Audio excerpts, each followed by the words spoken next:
So here it is, another Valentine's Day. And as usual, while everyone else is out buying cards, flowers, and candy, I'm sitting around asking myself, what is love anyway? Okay, that's just me. But do you have an answer for that question? I'll bet you do. One thing is, and the only thing is, that every one of your answers will be different. Some would probably say love is attraction, maybe need, maybe pleasure, maybe God. But none of these really tell me what I'm longing to know. I remember as clearly as though it were yesterday, waking up next to Sepp, the day after our wedding, and looking at him through sleepy eyes and thinking, husband. What exactly does that mean? Do I love him in a different way today than I did yesterday? Oh my God, I'm not even sure I know what love is. Sure, he's extremely cute and sweet, as you can all see. But how can I know that I really love him? Years later, we discovered what has come to be our favorite movie, As It Is in Heaven, and it contains this little scene. So take a look for me.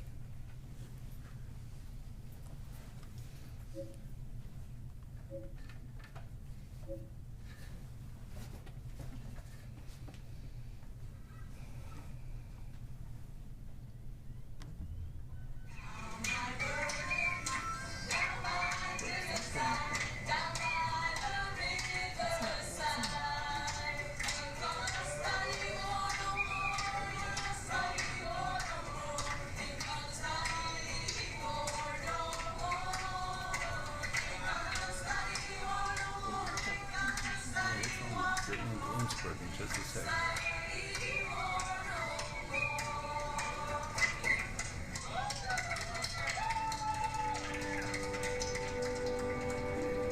So this is the choir headed to Innsbruck in Austria to compete in a choir, a singing contest.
I want to thank you for everything you've done for me, for all that you taught me. Benny, have you fulfilled what you always dreamed of? Yes, I think so. But how? Why would these people? They love me, and I love them. But I love them, you know. Please excuse me. But there's just something I have to say.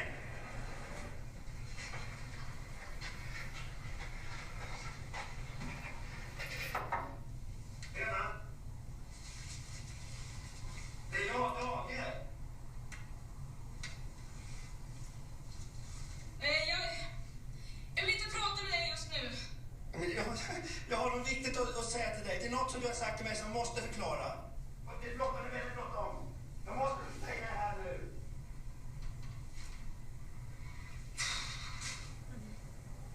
Lena.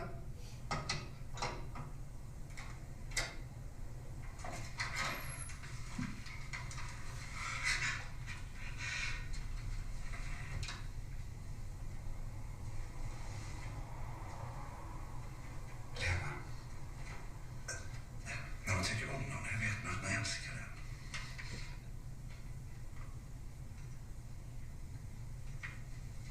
Man blir glad när man ser den. Och mig. Man tänker på honom. Och mig. Om man älskar någon är man lycklig ihop med den. Man älskar någon som är lycklig ihop med henne.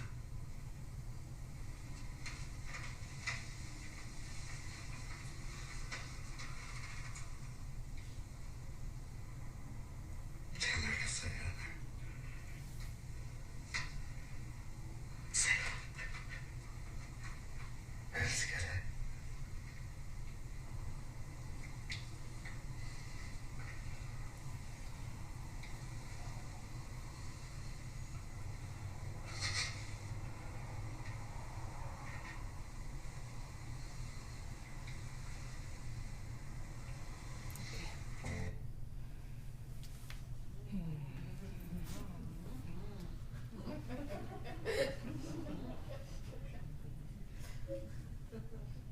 The next part I thought I'd let you rent the movie and watch. Interesting.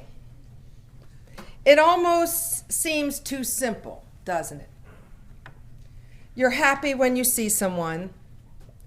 You think about them. You're happy when you're with them. As much as I've tried with my great intelligence to outthink this formula, I haven't been able to do it. Whether I apply it to loving our puppy Daisy, or loving Sepp, or loving you guys, or loving God. I'm always glad to see you.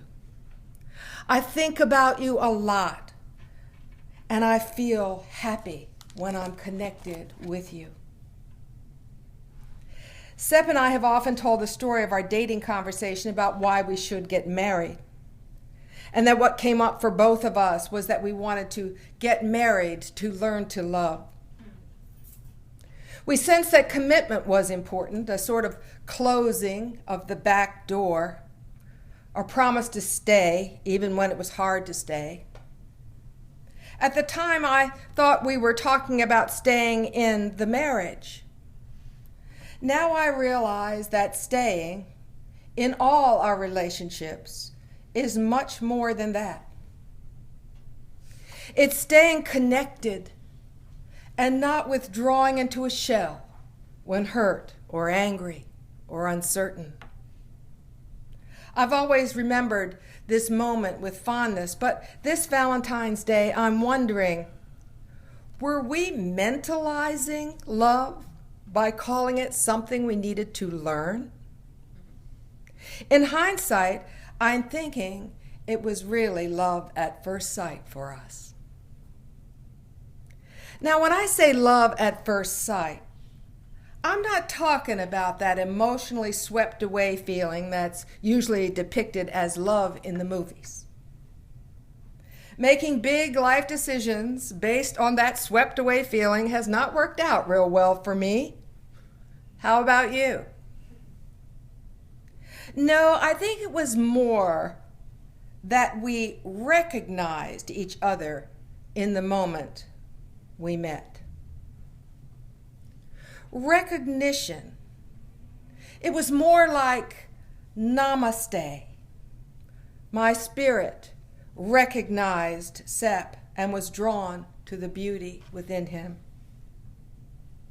It was a quiet feeling, not without passion, but without the intensity and drama that plays so well on the screen, that my adolescent mind had always sought in the past.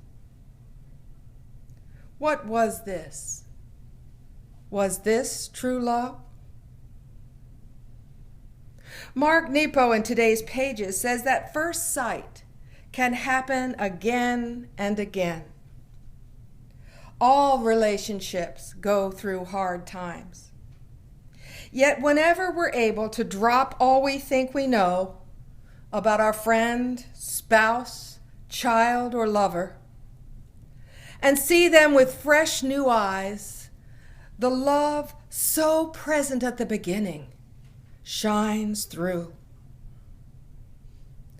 We're all capable of seeing like this, beyond our judgments, beyond the argument, beyond the unskilled behavior, beyond all that personality stuff, into the essence of our loved one. And when we do, we can't help but fall in love all over again. Nepo recalls the phenomenon of awakening to love this way. I work across from the same person for years.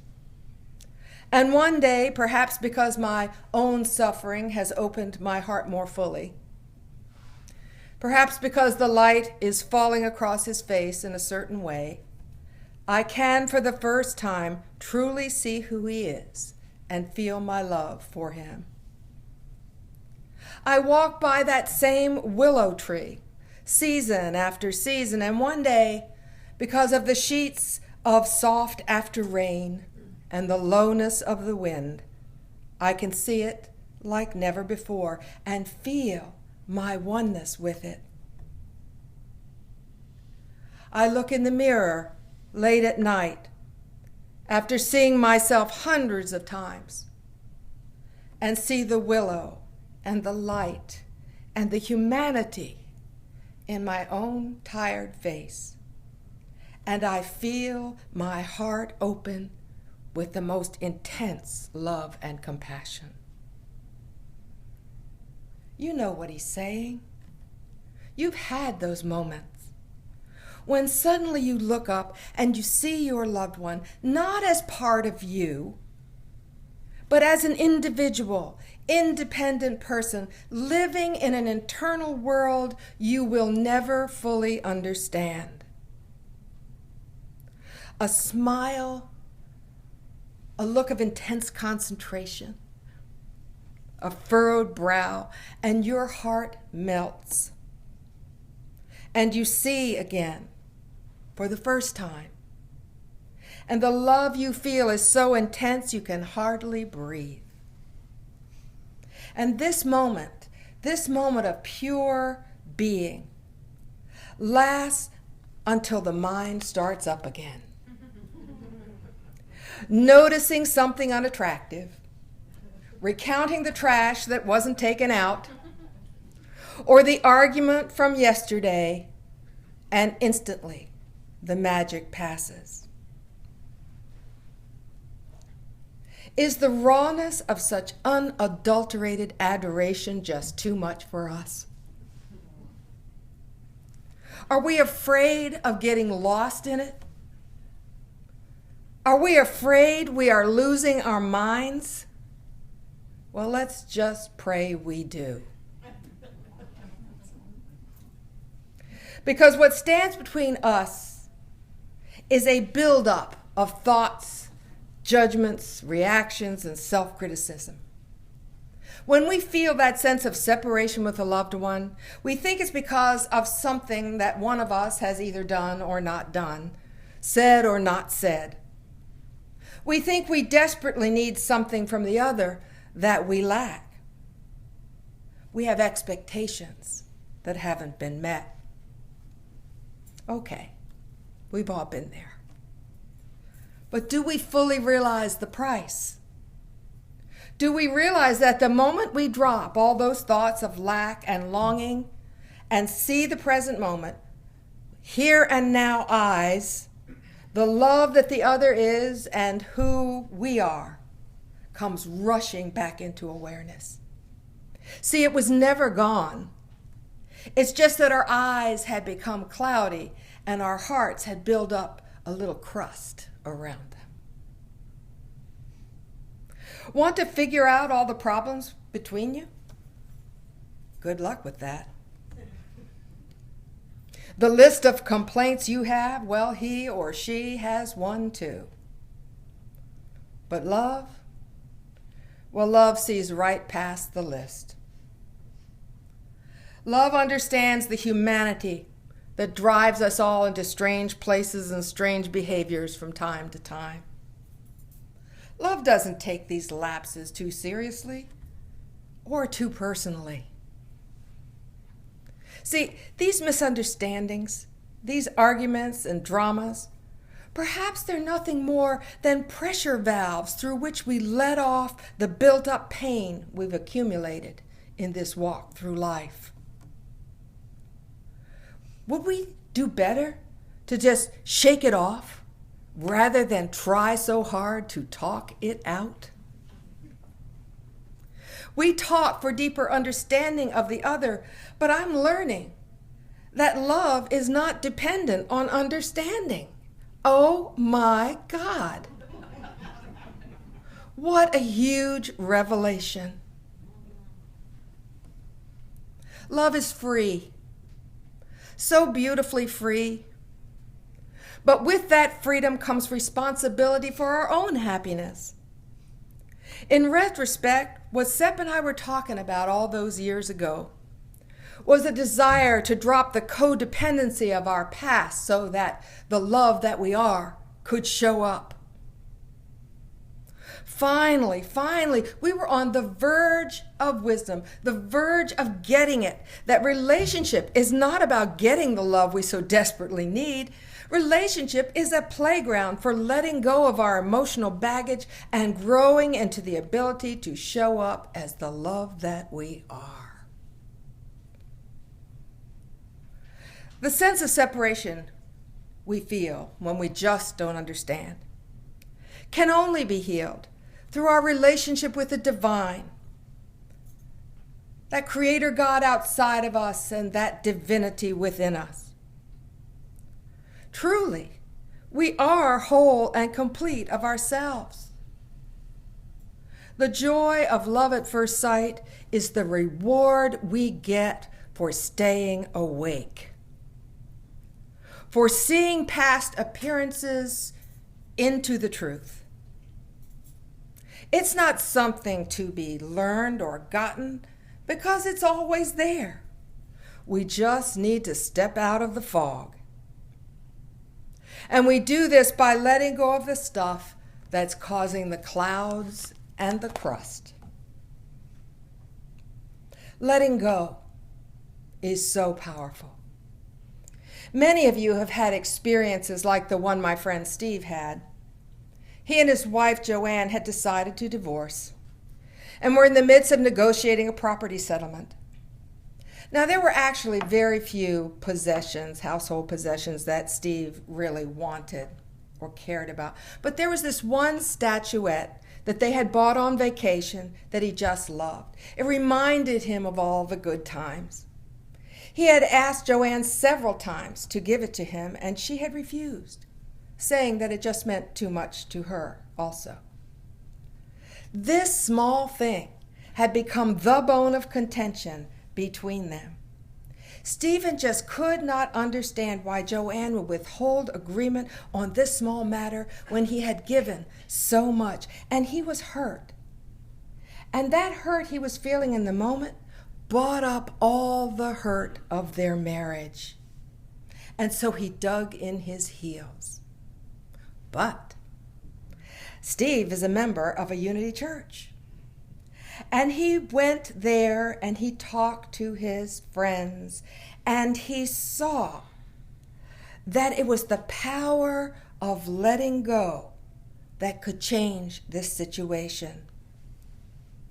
He saw that that one little statue, it's that one little thing, was really an outpicturing of all the pain and sorrow he was carrying. And when he owned that and he saw that peace began to come into his heart, and he was able to let go. So that it didn't matter whether he got the statue or not. He was okay one way or the other. Now, I'm sure y'all can guess what happened next, right? Yeah, because it wasn't 5 minutes before the phone rang. And Joanne was there on the phone apologizing for being so stubborn and offering him the statue that he wanted. See, here's the thing. We know it, we just forget. Resistance binds the unwanted situation to us. Letting go allows the flow to reopen. Anger, stubbornness, guilt, depression, fear are all forms of resistance. We've been working with a book by David Hawkins, who's the author of Power versus Force, and we've been working with his book called Letting Go. And he says that guilt is the granddaddy of all the negative emotions. He believes that wherever there is negative emotion, guilt is present.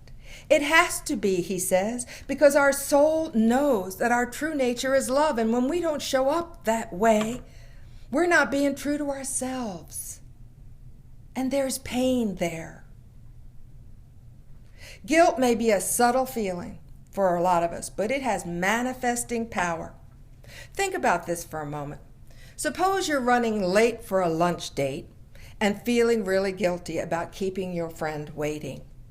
You finally come rushing in, and your friend lays what is commonly called a guilt trip on you. Can you wrap your mind around the idea that it was your own guilt that elicited this response? You were on that trip when you arrived. She just jumped on for the ride. For a long time, like many of you maybe, I believed that thoughts drive emotions, that I would have to change my thinking in order for my feelings to change. Hawkins believes it's the other way around. He says, surrender the feeling and the thought will dissolve by itself. Something to think about. Some of us, of course not me, but some of us take pride in being uninhibited. We think we're being authentic when we allow ourselves to let fly whatever thought or feeling drifts through our minds. I notice that many people bond over negative feelings. Hawkins says, surrender those feelings. Just drop them. Bond, he says, by sharing positive feelings. Today's psychological research has determined that the common practice of venting does not clear away feelings, it deepens them. I am the only one that can clear the painful emotional baggage that's causing me to feel separate and alone. So Hawkins says, vent the feelings that lift your spirits, remind you of the truth, empower you, and help you feel connected. And by the way, he continues, just keeping quiet about negative emotions is not the same as letting go. The people close to us know what we're feeling, whether we express it out loud or not. They are amazingly good at knowing what we're thinking, too. Because, see, thoughts and feelings are vibrations. They have an energetic life, a wavelength that flows with or without words. Repressing feelings can be even more damaging than expressing them. Repressed feelings tend to smolder and pile up until the pressure causes a big emotional explosion, or in some cases, a serious health challenge. I know that you've never done that, right? There's so many benefits to letting go. The ego won't like it. It wants its day in court more than anything. But every time we deny the ego the momentary pleasure of venting negativity, or arguing to prove a point, or chewing on a grievance, we grow emotionally.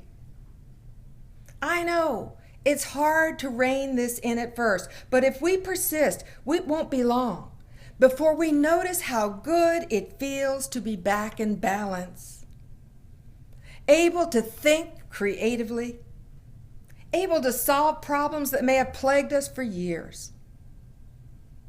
It is really, really powerful to be able to sit with our feelings. And it feels good to be a grown-up, capable of taking charge of ourselves and our own actions and our own words. But how do I let go, you might ask? Those negative feelings seem to have a life of their own. And if I could let them go, wouldn't it be like giving in? Like giving up a part of who I am? Well, no. See, letting go is not giving up or losing oneself. Letting go is more like relief from an inner pressure or the dropping of a weight. With it comes a sense of relief and lightness. Have you ever been in the midst of an intense argument with somebody when suddenly the whole thing strikes you as so ridiculous that you spontaneously start to laugh? You must have noticed. The argument cannot continue in the presence of laughter. Am I the only one in here who has a tendency to take myself too seriously? The formula is really simple. Not easy, but simple. Letting go involves becoming aware of feeling, letting it come up, and staying with it and allowing it to run its course without analyzing it, wanting to make it different, or doing anything about it. So when you become aware of a feeling, don't resist it. Resistance just keeps it embedded. And don't try to change it either. You know, there's no need to feel guilty about any feeling that comes up. We're just human beings, and it's the human condition. Anything can come up through our bodies and our minds. Feelings just arise and fall. They come and they go if they're not resisted, vented, or acted upon. Here's the thing that gets me. While sitting with a feeling, thoughts continually come up. And it's really tempted to grab onto those thoughts and head on down the road with them. But you know what? The right thing to do would be, if I could do it, ignore them. Thoughts are merely rationalizations, the mind trying to understand and explain the feeling. And they're so circular. Have you ever noticed that the more you try to figure things out, the more you arrive back where you began? Hawkins says that the thoughts are like goldfish in a bowl. Our true self is the water, the space between the thoughts, or more exactly, the field of silent awareness underneath all thought. Stay with the feeling without analysis or guilt, and notice how soon it passes. Letting go is a natural ability. Really, we're just using our inner nature to feel better, to get freer and happier. Yes, our ego will resist, but the more we practice, the more it lets go too. And then you'll want to continue the practice because it feels so good when the fog lifts and the eyes get clear and you see your loved ones as though it were the first time. The warmth washes over you, love fills your heart, and you sigh with relief and relaxation and the profound pleasure of showing up as the true you. Making a habit of letting go is going to improve every aspect of our lives. But there's a little disclaimer. I've noticed that when things get better and I start to feel good feelings, I want to hold on to those too. But the moment I try to do so, they slip right through my fingers. So practice with me, letting go. Feelings pleasant and unpleasant, knowing they're all transient. And notice what seems almost impossible, that life has no limits, that it keeps getting better and better and better. And from our favorite Mark Nepo once again. He's so poetic. As a breeze all spun out lets the water go clear, we finally stop thinking, stop talking, stop performing, stop pretending, and all tired out, we go clear and connect with the one heart that beats in everyone and everything. God bless you. So it is, Mark.